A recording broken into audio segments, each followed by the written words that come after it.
So வணக்கம். வித்தியாசமான ஒரு பதிவு. ஒரு கோவில், ஒரு கோட்டையான கதை தான் நம்ம பார்க்க போகிறோம். அது நம்ம ரொம்ப பக்கத்தில், நம்ம இங்கே பெரம்பலூர் மாவட்டத்தில் தான் அந்த விஷயம் நடந்துச்சு. ஒரு சிவாலயம், அந்த சிவாலயம் வந்துட்டு ஒரு அனுமான் கோயிலை மாதிரி, அந்த அனுமான் கோயில் வந்துட்டு ஒரு மிகப்பெரிய ஒரு கோட்டையாக மாறின கதை தான் பார்க்க போகிறோம். பாண்டியர்களால் கட்டப்பட்ட ஒரு சைவத்தலம் அப்படியே விஜயநகர பேரரசர்களால் அது வந்து ஒரு அனுமான் கோயிலாகி நவாப்போட படையப்பலால் அது வந்து மசூதியாகவும் கோட்டையாகவும் மாறப்பட்ட கதை தான் இது. இது ஒரு உண்மை சம்பவங்கிறது மிகப்பெரிய ஒரு பெரிய விஷயம். கட்டிடக்கலைக்கு ஆக சிறந்த தமிழன் அப்படிங்கிறது மீண்டும் ஒரு எடுத்துக்காட்டு. பேசிக்காக இது ஒரு குன்றுனா தெரியும், நம்ம திருச்சியில் இருக்க மலைக்கோட்டை மாதிரி இது பெரம்பலூர்ல இருக்கக்கூடிய ஒரு குன்று. அந்த குன்றில் ஃபஸ்ட்டு எழுப்பப்பட்டது பார்த்திங்கன்னா ஒரு சிவாலயம். அது பாண்டிய கட்டப்பட்டது. அது எப்படின்னு சொல்கிறேன் அப்படின்னா, இந்த கோட்டையில் நிறையா மீன் சின்னங்கள் வந்து பெருசாக நிறைய இடத்துல நம்ம பார்க்க முடியும். ஸோ அதுக்கப்புறம் நான் இந்த கோட்டை வந்துட்டு பாண்டியர்கள்ட்டு டேரெக்டாக வந்துட்டு நம்ம விஜயநகர பேரரசுக்கு போயிருக்குது. அதை எப்படி உறுதிப்படுத்த முடியும் அப்படின்னா, விஜயநகர பேரரசர்கள் வந்துட்டு அனுமானோட வாலில் பார்த்திங்கன்னா மணி கட்டியிருப்பாங்க. அந்த மாதிரி சிலை வடிவமைப்பு கொண்டவங்க பார்த்திங்கன்னா அந்த காலத்தில் வந்துட்டு விஜயநகர பேரரசராக இருந்திருக்காங்க. இந்த கோவிலை யார் வந்துட்டு கோட்டையாக மாற்றினாங்க அப்படிங்கிறதுக்கான ஆதாரங்கள் வந்து நம்மளுக்கு கிடைக்கல. ஸோ கோட்டையாக இருக்கக்கூடிய ஒரு விஷயம், நடுவில் கோட்டை சுற்றில அகழிகளை முதலைங்க, உள்ள கைதிங்களுக்கு மறைவாக தங்கக்கூடிய ரகசிய அறைகள் அப்படின்னு இந்த கோட்டையில் நிறைய இடங்கள் இருக்குது. இந்த கோட்டை 3 அடுக்குகளாக பிரிக்கப்பட்டிருக்கு. கீழடுக்கு, நடு அடுக்கு, மேலடுக்குன்ட்டு. கீழடுக்கில் பார்த்திங்கன்னா பட்டாலியன்ஸ், அதாவது நம்ம அந்த மார்ச்சிங் பாஸ்ட் நடத்துவாங்களா அந்த மாதிரி இடமும் நல்லா பெரிய கிரவுண்டோட நிறையா இடத்தோடு இருக்குது. ஸோ நடுவில் பட்ட இடம் பார்த்திங்க அப்படின்னா அந்த கோவில், மண்டபம், தொழுவுற இடம், இந்த மாதிரி விஷயங்கள் இருக்குது.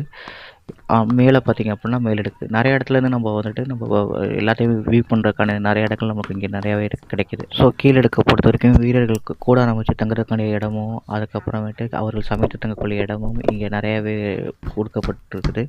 நடுவடுக்கில் வந்துட்டு இவங்க நவாப் காலத்தில் தான் நடுவடுக்கு வந்து மேல்படுத்தப்பட்டிருக்கும். ஏன்னா அங்கே தான் பார்த்திங்க அப்படின்னா தொழுகிறதுக்கு இருக்கக்கூடிய ஒரு தர்கா ஒரு இடம் வந்து நல்லா பிரிக்கப்பட்டிருக்குது. நிறைய இடம் வந்து சிதிலம் அடைஞ்சிருக்குது இந்த இடத்துல.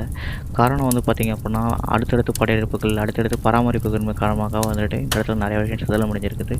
தொல்பொருள் ஆராய்ச்சி மையமும் வந்துட்டு இந்த இடத்த வந்து அவ்வளோ பராமரிப்பு பண்ணல. ஸோ இன்னமும் இந்த இடம் வந்து பார்த்திங்கன்னா நிறைய சிதிலம் அடைஞ்சிருக்குது. இப்போ நம்ம பார்த்திங்க அப்படின்னா நடுவடுக்கு கோயிலில் இருக்கக்கூடிய வியூ பாயிண்ட் ஒன்று வந்து பார்க்குறோம். ஸோ நம்ம நடுவில் இருக்கிறது இந்த கோட்டைக்குள்ளே யார் உள்ள வரா அப்படின்னு சொல்லிட்டு ஒட்டுமொத்த இடத்த ரஞ்சிட்குடியை வந்து நம்ம அப்படியே வியூவால் பார்க்க முடியும். இந்த இடத்துல நம்ம எதாக இருந்தாலும் நம்ம இங்கேருந்து டேரெக்டாக நமக்கு கண்ணில் பட்டுருவாங்க. ஸோ ஈஸியாக வந்து அட்டாக் பண்ணலாம்.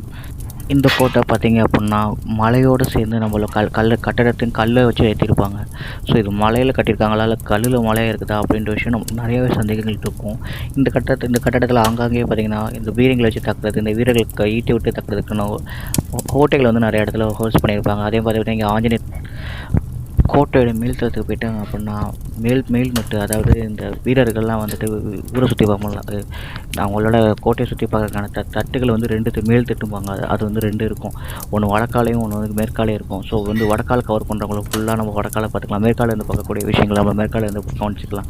கம்ப்ளீட்டாக முழுக்க வந்துட்டு ஒரு கண்காணிப்பு கேமரா மாதிரியே நம்ம வீரர்கள் வந்துட்டு 24/7 வந்து அங்கே இருந்திருக்காங்க. அப்படிக்கான சான்றுகள் நிறைய இடத்துல நம்ம பார்க்க முடியும். மேலே வந்து பார்த்திங்கன்னா ஒரு மிகப்பெரிய தண்ணி குளம் ஒன்று இருக்குது. அந்த குளத்தில் தான் அவங்க தண்ணி குடிக்க எடுத்திருக்காங்க. அதே பற்றி மேலே பார்த்திங்கன்னா அப்படின்னா பாதாள சிறை இருந்திருக்குது. ஸோ அந்த பாதாள 2 சிறை இருந்திருக்கு. ஒரு சிறையில் பார்த்திங்க அப்படின்னா மேக்ஸிமம் 2 பேரை போட்டு மூடி விட்டுருவாங்க. அந்த மாதிரி சிறைகள் அங்கே நிறையா இருந்திருக்குது. அதே மாதிரி பார்த்திங்கன்னா சிலது முடிஞ்ச ஒரு கட்டடம் இருக்காது. மேபி அந்த கட்டடத்தை தான் அவங்க வந்துட்டு பொருட்கள் பாதுகாப்பு வைக்கக்கூடிய அறைகளாக வந்து அவங்க பயன்படுத்தியிருக்கலாம். அப்படிக்கான ஒரு விஷயங்கள் தெரியுது. இந்த கட்டடம் முழுக்க நம்மளுக்கு வந்து சிதிலம் அடைஞ்சனால நம்மளுக்கான முழு விஷயங்கள் நம்மளால் எடுக்க முடியல. ஆனாலும் வந்துட்டு மேலே இருந்து பார்க்கும்போது பெரிய அகழிகளும் சரி, அந்த பெரிய விஷயங்களும் பார்க்கும்போது ரொம்ப பிரம்மாண்டமாக, ரொம்ப யூனிக்காக தனிப்பட்ட முறையில் ரொம்ப நல்லாவே இருந்திருக்குது. நிச்சயமாக நீங்கள் எல்லாமே பார்க்கக்கூடிய விஷயம் தான். ரொம்ப பெரிய ஏறலாம் தேவையில்ல. மிஞ்சி போனால் ஒரு 50 படிக்கட்டு தான் ஏற மாதிரி இருக்கும். கண்டிப்பாக எல்லாருமே பார்க்கணும். ஏன்னா நல்ல ஒரு கட்டிடக்கலை மிகப்பெரிய சிறந்த ஒரு எடுத்துக்காட்டான கோட்டையாக தான் இது இருக்கும்.